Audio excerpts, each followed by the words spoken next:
नमस्कार, VIP news देख रहे हैं आप। मैं आपके साथ नुपुर सक्सेना। स्वागत है आपका 3 बजे की 3 बड़ी खबरों में। आज की 3 बड़ी खबरें हम आपको बता दें। सबसे पहली खबर की अगर बात करें तो वो है बिहार में शराबबंदी कानून लागू है, लेकिन सिर्फ और सिर्फ कागजों पर। इसलिए आज हम कह रहे हैं मिल गया शराबी चूहा, क्योंकि एक वीडियो जो हम आपको दिखाएंगे उसमें आप देखेंगे किस तरह एक पुलिस वाला ही शराब पीता हुआ दिख रहा है। तो ये कैसा शराबबंदी कानून लागू है बिहार में। अब बात करते हैं दूसरी खबर की। दूसरी खबर है जिसमें हमको दिखाएंगे जेडीयू नेता की गुंडागर्दी के बारे में। जेडीयू नेता गजनफर हुसैन, इन पर सत्ता का नशा इतना चढ़ गया है कि इन्होंने अपने गुर्गों के साथ मिलकर 3 युवकों को बेरहमी से पीटा।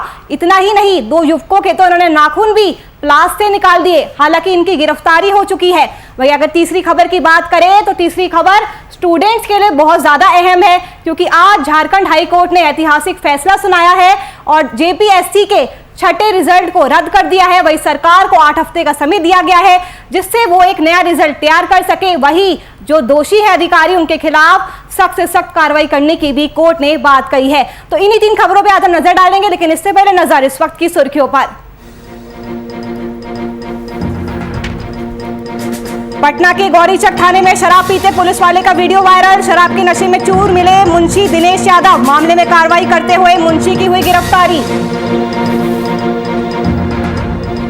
मुजफ्फरपुर में सत्ता के नशे में चूर जदयू नेता की दिखी दबंगई। गजनफर हुसैन पर 3 युवकों ने बुरी तरह से मारपीट का लगाया आरोप। पुलिस ने आरोपी नेता को किया गिरफ्तार। झारखंड हाईकोर्ट ने छठी जेपीएससी रिजल्ट को किया रद्द। 8 सप्ताह में रिवाइज रिजल्ट जारी करने का दिया निर्देश। साथ ही परिणाम में गलती करने वाले अधिकारियों के खिलाफ कड़ी कार्रवाई का दिया निर्देश। छपरा में सड़क हादसे में 8 लोग घायल। जेसीबी और ऑटो के बीच जोरदार टक्कर से हुआ हादसा। घायलों को पीएचसी मशरफ में कराया गया भर्ती।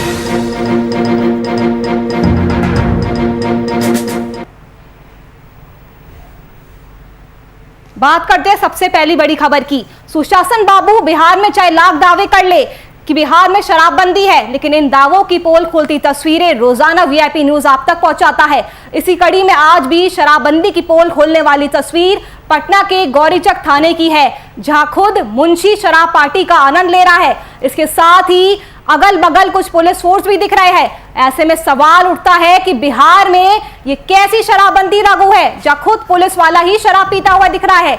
आपको याद होगा वो बयान जब मीडिया द्वारा पूछा गया था कि पुलिस द्वारा जब्त शराब का आखिरकार क्या होता है, तो सुनने को यह मिला था कि वो शराब तो चूहे पी जाते हैं। ऐसे में ये साफ कह सकते हैं कि वो शराबी चूहा मुंशी बाबू के रूप में मिल गया है। तो बिहार में ये कैसी शराबबंदी लागू है जिसमें पुलिस वाला खुद ही शराब पीता दिखाई दे रहा है।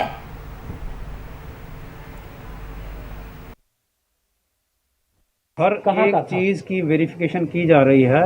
किसी भी एंगल को हम लोग जो है इग्नोर नहीं कर रहे हैं। एक एक चीज कहाँ था, कौन था, प्रोवाइडर कौन था, साथ में कौन था, हर एक चीज की जो है वो जांच कर रहे हैं। जैसे जैसे जो सामने आता जाएगा उसको कानूनी कार्रवाई करते जाएंगे। तो एफआईआर में क्या दर्ज किया गया? सिर्फ उनका नाम है, क्योंकि शराब जहाँ पे वो खाना खा के बैठ के पी रहे थे उसमें कई लोग दिख रहे हैं। उसमें जो नाम जो इसका क्लियर कट फेस आ रहा था, और चूंकि जैसे इसका फेस आ रहा था तो ये आइडेंटिफाई हो गया। फर्स्ट बताया जा रहा है सर कि थाने में बैठ के वो लोग पी रहे थे। देखिए, बताया जा रहा है, उसको तो मैं पुष्टि ऐसे नहीं कर सकता। मैं आपको यही बता रहा हूँ कि जांच चल रही है।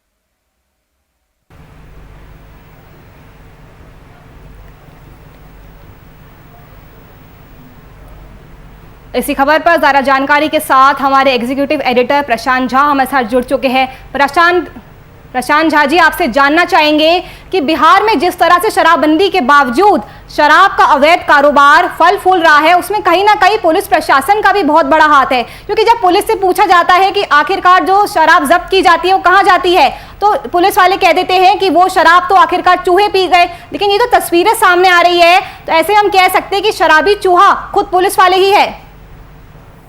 देखिए नुपुर, सबसे बड़ी बात है कि बिहार में 2016 में जब से शराबबंदी की गई, उस समय मकसद ये था कि पूरे बिहार को शराब फ्री कर दिया जाए, और ताकि भले ही इससे रेवेन्यू का नुकसान होगा, लेकिन राज्य में जो यूथ हैं और जो लोग हैं, जो गरीब तबके के लोग हैं, जिनका आधे से ज्यादा की कमाई जो है शराब पर खर्च हो जा रहा है, उसको रोका जा सके और बिहार के लोगों को एक बेहतर जीवन दिया जा सके।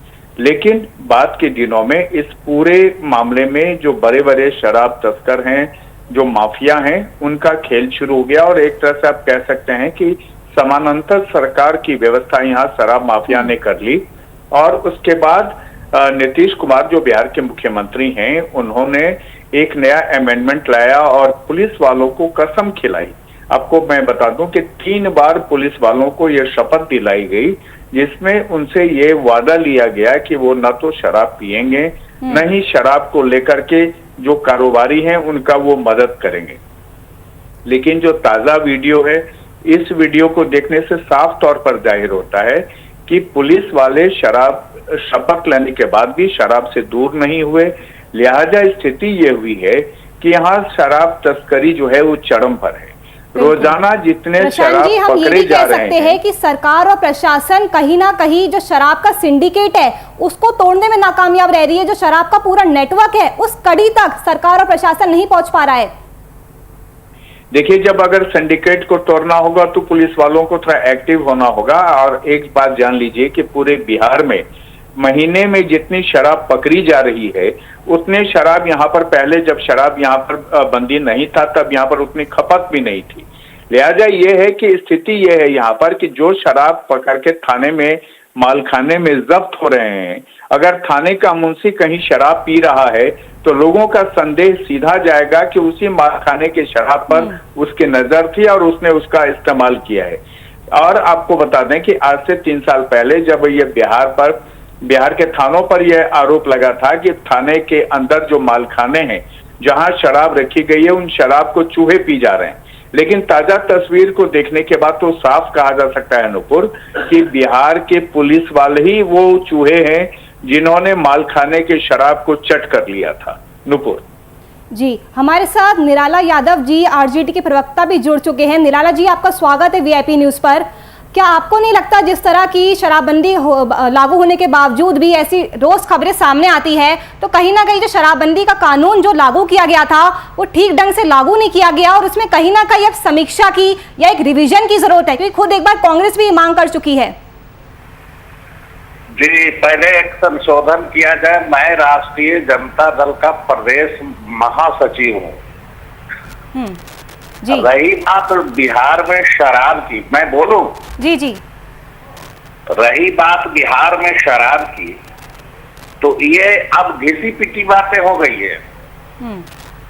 जब हर चौक चौराहे पर एक तरह से हम तो ये कहेंगे कि सरकार से ये मांग करेंगे, आप लोग के माध्यम से मैं एक मांग करता हूं कि सिर्फ इतनी जांच हो जाए कि अब तक जो शराब की रिकवरी हुई है वो शराब कहाँ है और क्या हुआ। तो एक नया शराब घोटाला बहुत बड़े पैमाने पर बिहार में सामने आएगा, जबकि शराब पर पूर्ण प्रतिबंध है। शराब जिसके पास एक बोतल भी दारू पकड़ा है वो जेल जाएगा, लेकिन इतनी बड़ी मात्रा में जो शराब बरामद हुई है सरकार के द्वारा, एक्साइज हो या पुलिस महकमा हो या जिन पदाधिकारी प्रशासनिक पदाधिकारियों के द्वारा जो बरामद हुआ है वो है कि कहाँ? गवर्नमेंट ने कभी खोज किया? निश्चित रूप से कहीं न कहीं वो बरामद शराब की डिलीवरी पब्लिक के बीच होती है, जिस कीमत पर हो। दूसरी बात, एक भी कोई व्यक्ति शराब नहीं बेच सकता है जब तक पुलिस का उसका संरक्षण प्राप्त नहीं हो। तीसरी बात, मोस्ट प्रोबेबिलिटी शराब के धंधे में शामिल वो लोग हैं जिनको सरकारी छत्र छाया प्राप्त है, जिनको पेट्रोलिज्म, जिनकी संरक्षण मिल रही है सरकार का, वही निर्भय होकर कर रहे हैं, दूसरे लोग नहीं कर रहे हैं। तो बात है कि जब हमको किसी भी प्रकार का नियमित कार्य करने का भय हमको नहीं रहेगा तो निश्चित रूप से हम गलत काम करेंगे। अब तो और मैं बताया भी था आपको कि बिहार के लिए एक सबसे बड़ी दुर्भाग्यपूर्ण बातें ये हो गई है कि युवा जो प्रतियोगिता परीक्षा की तैयारी करते थे, जो रोजगार ढूंढते थे, जो व्यवसाय करने की कोशिश करते थे, खोज करते थे, अब वो सीधे शराब धंधे से जुड़ गए। उनको यही समझ में आता है कि सबसे सुलभ और जल्द पैसा कमाने का जरिया है। ये युवा पीढ़ी उससे जुड़ने जा रही है जो कि बहुत ही बिहार के लिए खतरनाक बात है। भले जनरेशन खराब हो जाएगा, मैं ये बता रहा हूं, इस पर सोचने की बात है कि कैसे ये नियंत्रित हो। बेहतर है, मैं तो ये कहूंगा कि जहर पीने से अच्छा है अच्छा शराब पिए लो, सरकार प्रतिबंध हटा दे, शराब बेचे। ये जो जहर पी रहा है, नकली शराब पीकर मर रहे हैं लोग, इससे तो अच्छी बात मैं ये नहीं कहता शराब की हिमायती नहीं हूं, लेकिन ये तो जरूर कह सकता हूं कि जो नकली शराब इस बहाने जो धंधे हो रहे हैं, पीकर जो मर रहे हैं, जहर पीने से अच्छा है कि सरकार जो है उसको अलाउ करे ढंग से, अच्छी शराब लोग पिए। क्यों पिए ये चुप्पा चोरी? उससे ज्यादा शराब लोग पी रहे हैं, उससे ज्यादा शराब पकड़े जा रहे हैं, सरकार की रेवेन्यू की भी हानि हो रही है, जुआ उससे दिग्भ्रमित हो रहे हैं, जुआ लोग उसमें जुड़ गए हैं। तो बेहतर है इससे कोई कारगर उपाय करके शराब को प्रतिबंध, ये झूठा प्रतिबंध क्यों? मैं यही कहना चाहूंगा, आप लोग के माध्यम से मैं सरकार के मुखिया तक अपनी बात को यही पहुंचाना चाहूंगा कि एक ऐसा कारगर उपाय करे जो कम से कम एक युवा पीढ़ी बचे। बिल्कुल निराला जी, आपने बहुत ही महत्वपूर्ण बातें कही। आपका शुक्रिया हमारे साथ जुड़ने के। निराला जी, आपका भी बहुत बहुत धन्यवाद। प्रशांत जी, हमारे साथ जुड़ने के लिए। तो बिहार में सुशासन बाबू के दावों की पोल खोलती तस्वीर सामने आई है। मुजफ्फरपुर में सत्ता के नशे में चूर जदयू नेता की दबंगई का मामला सामने आया है। जदयू नेता गजनफर हुसैन पर 3 युवकों ने बुरी तरह से मारपीट करने का आरोप लगाया है। फिलहाल गजनफर हुसैन को पुलिस ने गिरफ्तार कर लिया है। जानकारी के मुताबिक जदयू नेता गजनफर हुसैन ने अपने गुर्गों के साथ मिलकर 3 लोगों को रॉड से हमला कर बुरी तरह से घायल कर दिया था। इतना ही नहीं, 2 लोगों के तो नाखून तक उखाड़ दिए थे। तो जेडीयू नेता की गुंडागर्दी सामने आई है। जेडीयू नेता गजनफर हुसैन को पुलिस ने गिरफ्तार भी कर लिया है। गजनफर हुसैन, दिलीप कुमार और आपका नीरज स्टाफ है, और एक आदमी और था, 4-5 को सवारी याद है जो मार के और उनका स्टाफ था उसका, उन्हें जानते नहीं। एक महताब बहत्तरपुर का महताब हुआ है जो अपने भाई के साथ घर के बगल का उसके साथ आए हुए थे, और आए जैसे ही उसके साथ मतलब उस आता था विजिट के व्यू से, और हॉस्पिटल पे गया। पहले हॉस्पिटल में मेरा भाई पार्टनर था, अभी भी है, कागज को सब इसी के नाम से है। कौन हॉस्पिटल का मैटर है? शिफा हॉस्पिटल। और जैसे ही ऊपर में चढ़े कि कैमरा बंद करके लगा है हम लोग को पीटने। तो फोन करके बुलाया था कि आप लोग अपने गए थे? जी, आप लोग अपने क्या बुलाया था? नहीं सर, हम लोग फोन करके नहीं बुलाया था, हम लोग खुद गए थे, क्योंकि वो बोला जो ये अपने पार्टनर है, हम इसमें हॉस्पिटल है, इसमें मेरा हक है, आज हम सवेरे थोड़ा चले आए, चलो चलते हैं। जो अभी तक हिसाब उसाब नहीं किया, तो अभी बात कर लेंगे। तो उतने में अंदर घुसे कि गेट बंद करके, आप पहले मेन गेट बंद कर दिया ग्रिल, और उसके बाद साथी बंद कर दिया, CCTV कैमरा बंद कर दिया।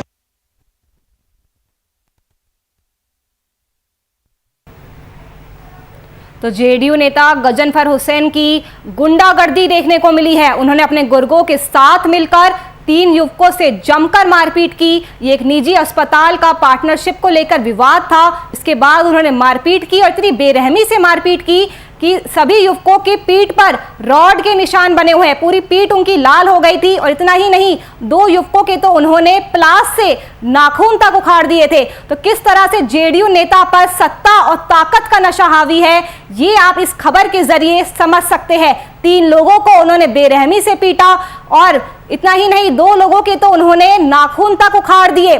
तो ये जेडीयू नेता गजनफर हुसैन की गुंडागर्दी का मामला है, जिनकी अब गिरफ्तारी भी हो चुकी है। तो मुजफ्फरपुर में जेडीयू नेता गजनफर हुसैन की गुंडागर्दी देखने को मिली है। 3 लोगों को पार्टनरशिप विवाद के बाद उन्होंने बेरहमी से पीटा। उनकी पीठ पर अभी भी लाल निशान है, रॉड से मारा था, रॉड के निशान है उनकी पीठ पर। और इतना ही नहीं, 2 युवकों के तो उन्होंने नाखून भी प्लास से उखाड़ दिए थे। तो जो लोग सत्ता में बैठे हुए हैं, अगर वो इस तरह की हरकतें करेंगे तो ये बहुत ही शर्मनाक बात है। इससे ये साबित होता है कि उनके ऊपर सत्ता और ताकत का नशा सर चढ़कर बोल रहा है। तो जेडीयू नेता की दबंगई का पूरा मामला है। गजनफर हुसैन की गुंडागर्दी सामने आई है। 3 लोगों को उन्होंने अपने गुर्गों के साथ मिलकर बेरहमी से पीटा है। इतनी बेरहमी से पीटा कि उनके पीठ पर अभी भी रॉड के निशान हैं, पूरी पीठ उनकी लाल हो गई थी। और इसके अलावा 2 युवकों के तो उन्होंने नाखून तक उखाड़ दिए थे, प्लास का इस्तेमाल करते हुए नाखून तक उखाड़ दिए थे। तो आप ये देख सकते हैं जेडीयू नेता की हैवानियत देखने को मिली है मुजफ्फरपुर में। तो मुजफ्फरपुर में जेडीयू नेता गजनफर हुसैन की गुंडागर्दी देखने को मिली है। पार्टनरशिप विवाद के बाद उन्होंने अपने गुर्गों के साथ मिलकर 3 युवकों को जमकर मारा और पीटा, और उसके बाद 2 युवकों के तो उन्होंने प्लास से नाखून तक उखाड़ दिए। फिलहाल गजनफर हुसैन की गिरफ्तारी हो चुकी है। वहीं पुलिस अब इस पूरे मामले की जांच में जुट गई है।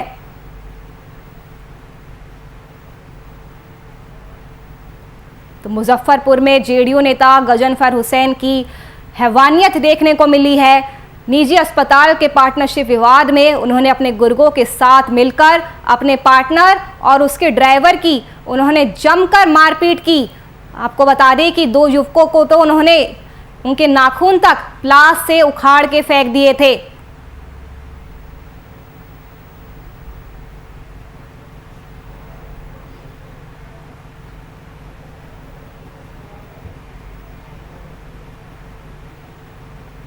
इसी खबर पर चर्चा करने के लिए हमारे साथ भीष्म साहिनी जी जुड़ चुके हैं। भीष्म जी, आपका स्वागत है सबसे पहले वीआईपी न्यूज पर। भीष्म जी, सभी का भी स्वागत है। भीष्म जी, आपसे कहना चाहेंगे हम कि जेडीयू नेता की जिस तरह की हैवानियत देखने को मिल रही है, आप लोग सत्ताधारी पार्टी है, वहां पर आप लोगों के ऊपर सत्ता और ताकत का नशा इतना हावी हो चुका है कि आप 3 युवकों की इतनी बेरहमी से पिटाई करते हैं, उनके नाखून तक उखाड़ फेंकते हैं। देखिए, इस तरह की बात हमारे नेता आदरणीय नेता नीतीश कुमार जी ना किसी को फंसाते हैं ना किसी को बचाते हैं, और जो है दोषी अगर कोई व्यक्ति होगा, कितना से बड़ा होगा, उस पर निश्चित रूप से जो है कार्रवाई होगा, सजा मिलेगा। नहीं, कार्रवाई तो होगी सर, लेकिन आप ये बताइए ना, आप सत्ता में हैं और इस तरह की आपसे ये उम्मीद नहीं की जाती है। देखिए, सत्ता में है तो हमारे मुख्यमंत्री जी पूरे बिहार के जो है चला रहे हैं, उसी के सदस्य हम लोग भी हैं। तो थोड़ा सा है कहने के लिए कि आप ये गलत कीजिए, सही कीजिए, स्पष्ट जो है मुख्यमंत्री जी का है कि गलत जो है क्या कितना हो बड़ा से बड़ा व्यक्ति होगा वो बख्शा नहीं जाएगा। और आप लोग देखिएगा, आप लोग के चैनल के माध्यम से मैं कहना चाहता हूँ कि कोई भी दोषी होगा उस पर निश्चित रूप से कार्रवाई होगा, वो बख्शे नहीं जाएंगे। वो चीज जब लालू यादव की सरकार थी तब आप लोग कहते थे कि जंगल राज है, तो क्या इसे हम अब जंगल राज पार्ट 2 ना समझे? ये कौन सुशासन बाबू का राज समझे? 8 10 बजे 12 बजे रात को कितना हो सुदूर इलाका हो, आप जा सकते हैं, कहीं कोई आपको पूछने वाला जो है नहीं है। कानून का राज है, विधि व्यवस्था है। अगर छिटपुट कहीं घटना घट जाती है तो इसका उस पर निश्चित रूप से कार्रवाई होगा।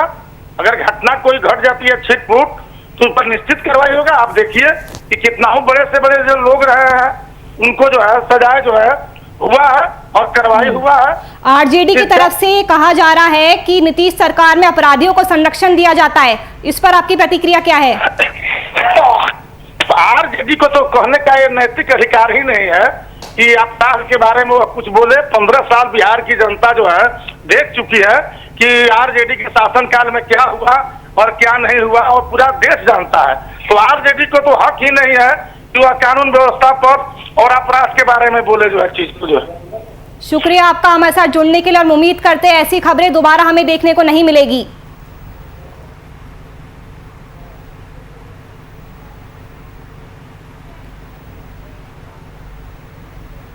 चलिए बात करते हैं तीसरी और अंतिम बड़ी खबर की। छठी जेपीएससी के अंतिम परिणाम को निरस्त करने की मांग वाली याचिकाओं पर झारखंड हाईकोर्ट ने बड़ा फैसला सुनाया है। दरअसल अदालत ने अंतिम परिणाम को रद्द करते हुए जेपीएससी को 8 सप्ताह में रिवाइज रिजल्ट जारी करने का निर्देश जारी किया है। इसके साथ ही हाईकोर्ट ने राज्य सरकार को इस मामले में संज्ञान लेते हुए जेपीएससी की ओर से जारी अंतिम परिणाम में गलती करने वाले अधिकारियों के खिलाफ जांच करते हुए कड़ी कार्रवाई करने का निर्देश दिया है। तो झारखंड हाईकोर्ट ने आज एक बहुत ही अहम और ऐतिहासिक फैसला सुनाया है। छठी जेपीएससी के मामले में फरवरी माह में सभी पक्षों को सुनने के उपरांत आदेश को सुरक्षित रख लिया गया था। आज झारखंड उच्च न्यायालय में माननीय न्यायमूर्ति संजय कुमार द्विवेदी की अदालत ने छठी जेपीएससी मामले में आदेश को पारित किया है और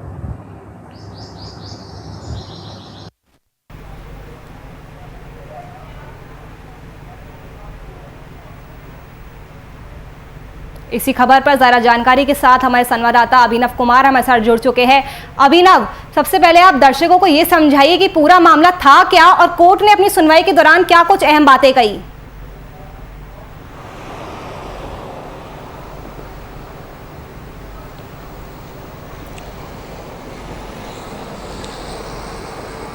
बिल्कुल, हम दर्शकों को समझाएंगे और इससे बेहतर क्या होगा जब हमारे साथ जेपीएससी छात्र नेता हैं। क्या है पूरा मामला, कितना पॉजिटिव कितना नेगेटिव, हम सीधा छात्र नेता जो है मनोज जी उनसे जुड़ेंगे। सर, जिस तरीके से अभी जो बातें चल रही है, आप जेपीएससी छात्र नेता हैं, कैसे देखते हैं पूरा प्रक्रिया? सबसे पहले मैं माननीय उच्च न्यायालय का जो भी डिसीजन आया है वो छात्र हित में आया है और उसके लिए हम उनको कोटि कोटि धन्यवाद देते हैं और इस फैसले का स्वागत करते हैं। पिछले 21 सालों में मैं बता रहा हूं, अभी जो है सिर्फ 6 जेपीएससी हुआ, छठा जेपीएससी 7 साल लगा। ये शुरू से ही विवादित था और उस समय की वर्तमान सरकार और अभी जो है वर्तमान सरकार, ये दोनों लोगों ने मिलकर के है जो छात्रों के भविष्य खेलने का काम किया। ये लोग आप ही बताइए कि किसी भी हम तो कहते हैं कि लोग पगला लोग को जेपीएससी में बैठा दिया है, पूरा पगला लोग बैठा। अभी बताइए पूरे भारत में, यहाँ तक कि यूपीएससी में किसी भी कमीशन में हिंदी इंग्लिश क्वालिफाइंग का मार्क्स मेरिट लिस्ट में नहीं जोड़ा जाता है, लेकिन छठा जेपीएससी में इन्होंने मेरिट लिस्ट में जोड़ा, उसके बाद रिजल्ट जारी किया। अगर यदि कोई भी व्यक्ति मैट्रिक में एक पेपर में फेल होता है तो फेल होता है, इंटर में एक पेपर में फेल तो फेल, ग्रेजुएशन में एक पेपर में फेल तो फेल, लेकिन यहाँ जेपीएससी में एक पेपर में फेल फिर भी जो है वो डिप्टी कलेक्टर और डीएसपी बन रहा है। ये कैसे डीएसपी? हिंदी और इंग्लिश की जो बात कर रहे थे कंपलसरी कर दिया, ये क्या है सर? देखिए, हिंदी और इंग्लिश ये कंपलसरी पेपर रखा गया पूरे भारत में, हिंदी इंग्लिश कि आपको उसमें सिर्फ पास करना है, आपका वो नंबर जुटेगा नहीं मेरिट लिस्ट में। लेकिन इन्होंने जो अपने नियमावली बनाया था उसमें भी इन्होंने कहा था कि ये क्वालिफाइंग होगा, लेकिन इन्होंने फाइनल में इन्होंने मेरिट लिस्ट में जोड़ दिया। तो इससे क्या हुआ कि जो जेन्युइन बच्चे थे वो बाहर हो गए और वो जो फालतू वाले बच्चे थे वो भीतर चले गए। सर्विस एलोकेशन 650 नंबर ला करके नीचे श्रेणी का सहकारिता का नौकरी कर रहा है और 550 नंबर आनी 650 वाला सहकारिता और 550 वाला बीडीओ और डीएसपी बना हुआ, ये सर्विस एलोकेशन किया है। ये पूरी तरह से इतना गलमेल किया है। ये कुल मिलाकर के यहाँ के छात्रों को जो पास किए हैं वो भी और जो फेल किए हैं वो भी, वो पीड़ित हैं उन लोग। क्योंकि हमारे साथ अब धीरज कुमार अधिवक्ता जुड़ चुके हैं। धीरज कुमार, सबसे पहले आपका स्वागत है वीआईपी न्यूज पर। धीरज जी, आपसे समझना चाहेंगे क्योंकि आपको कानून की ज्यादा जानकारी है, तो आज कोर्ट ने क्या कुछ अहम बातें कही है और इस फैसले का क्या कुछ असर पड़ने वाला है? जो सफल उम्मीदवार है वो इस फैसले को झटके के तौर पर ले रहे हैं। निश्चित रूप से अभी घबराने की जरूरत नहीं है, क्योंकि वैसे अभ्यर्थी जिनको आज इससे प्रभावित होंगे उनके लिए अभी खंडपीठ बाकी है, ऊपर सुप्रीम कोर्ट बाकी है, अभी कई रास्ते उनके खुले हुए हैं। बावजूद इसके आज के जो एकल पीठ ने जो फैसला सुनाया है उसमें उन्होंने अंतिम परिणाम को रद्द करने से इनकार कर दिया और इस संबंध में सभी याचिकाएं को रद्द की है, जिसमें कि ये 8 सप्ताह के भीतर उनको जो है ये फ्रेश मेरिट लिस्ट बनाने की बात कही है जेपीएससी को। और फ्रेश लिस्ट आने के बाद अब देखा जाए, अभी तो प्रथम दृष्टा जो देख रहे हैं हम लोग, अभी तो ऊपर जो आया है उसी आदेश को देख रहे हैं, पूरे आदेश आना बाकी है। जब तक पूरा आदेश आने जाता है इसके ऊपर में हम लोग कुछ अभी कह नहीं सकते। धीरज जी, लेकिन जो 329 सफल उम्मीदवार हैं उनको कहीं ना कहीं एक झटका लगा है, तो क्या उन्हें किसी तरह की घबराने की बात है? क्योंकि अप्रैल में बहुत लोगों की ज्वाइनिंग भी हो चुकी है और इसमें जो क्वालिफाइंग मार्क्स जो जोड़ा गया है उसको माननीय अदालत ने गलत बताया और इसी के कारण जो है ये फ्रेश लिस्ट जारी करने को उन्होंने 8 सप्ताह का समय दिया। बिल्कुल धीरज जी, आपका बहुत बहुत शुक्रिया तमाम जानकारी हमसे साझा करने के लिए। अभिनव, एक बार फिर से मैं आपके पास लौटूंगी और आपसे ये मैं जानना चाहूंगी कि जो 329 सफल उम्मीदवार है, अब इस फैसले के बाद उन पर कैसा असर पड़ने वाला, उनके भविष्य पर?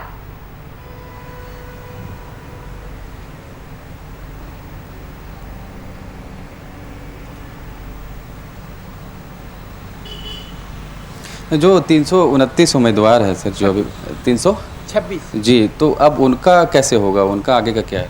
जैसे देखिए 326 उम्मीदवार जो पास किए हैं, जब ये रिजल्ट रद्द होकर के रिवीजन होगा, जो माननीय उच्च न्यायालय ने कहा है, तो जो निश्चित रूप से 326 में कुछ बाहर जाएंगे, कुछ जो नए लोग हैं वो कुछ अंदर आएंगे।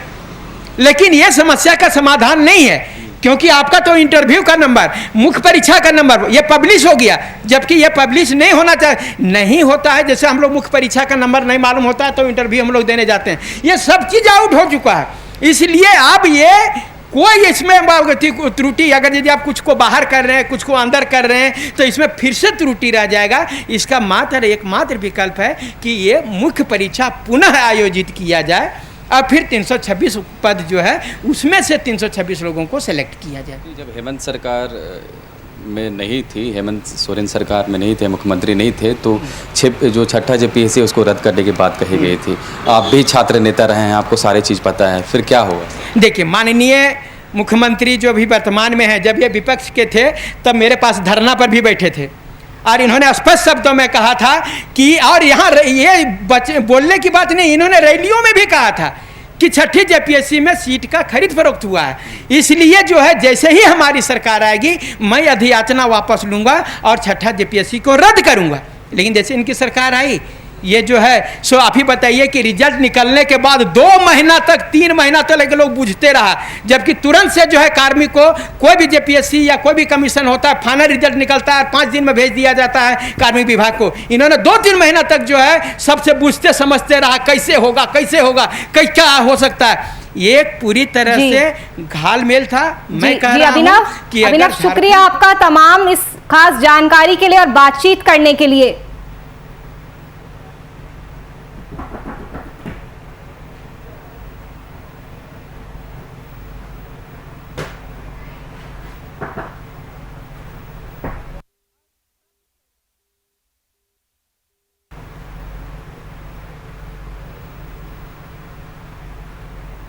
तो ये थी आज की 3 बड़ी खबरें। सबसे पहली खबर हमने आपको बताई कि बिहार में शराबबंदी तो लागू है, लेकिन सिर्फ कागजों पर, क्योंकि एक वीडियो में पुलिस वाला खुद ही शराब पीता हुआ दिखाई दे रहा है। बट जब मीडिया पुलिस से पूछती है कि जब्त की गई बोतलें कहां जाती है शराब की, तो पुलिस कह देती है कि वो तो चूहे पी गए। तो आखिरकार हमें अब वो शराबी चूहा मिल गया है। तो वही दूसरी खबर में हमने आपको बताया और दिखाया कि जेडीयू नेता की किस तरह पे उनके ऊपर सत्ता का नशा हावी हो गया है। जेडीयू नेता गजनफर हुसैन की गुंडागर्दी के बारे में आज हमने बात की, जिनकी अब गिरफ्तारी भी हो चुकी है। वही तीसरी खबर जो छात्रों के लिए बहुत अहम थी, झारखंड हाईकोर्ट ने आज एक बहुत ही अहम फैसला सुनाया है। जेपीएससी के छठे रिजल्ट को कोर्ट ने रद्द कर दिया है और सरकार को 8 हफ्तों के अंदर नया और एक फ्रेश रिजल्ट बनाने की बात कही है। साथ ही हाईकोर्ट ने यह भी कहा है कि जिन जिन ने भी रिजल्ट में गड़बड़ी की है उनके खिलाफ सख्त से सख्त कार्रवाई की जाएगी। तो ये थी आज की 3 बड़ी खबरें। फिलहाल के लिए इस बुलेटिन में इतना ही। देश और दुनिया की तमाम खबरों के लिए आप देखते रहिए वीआईपी न्यूज़। नमस्कार।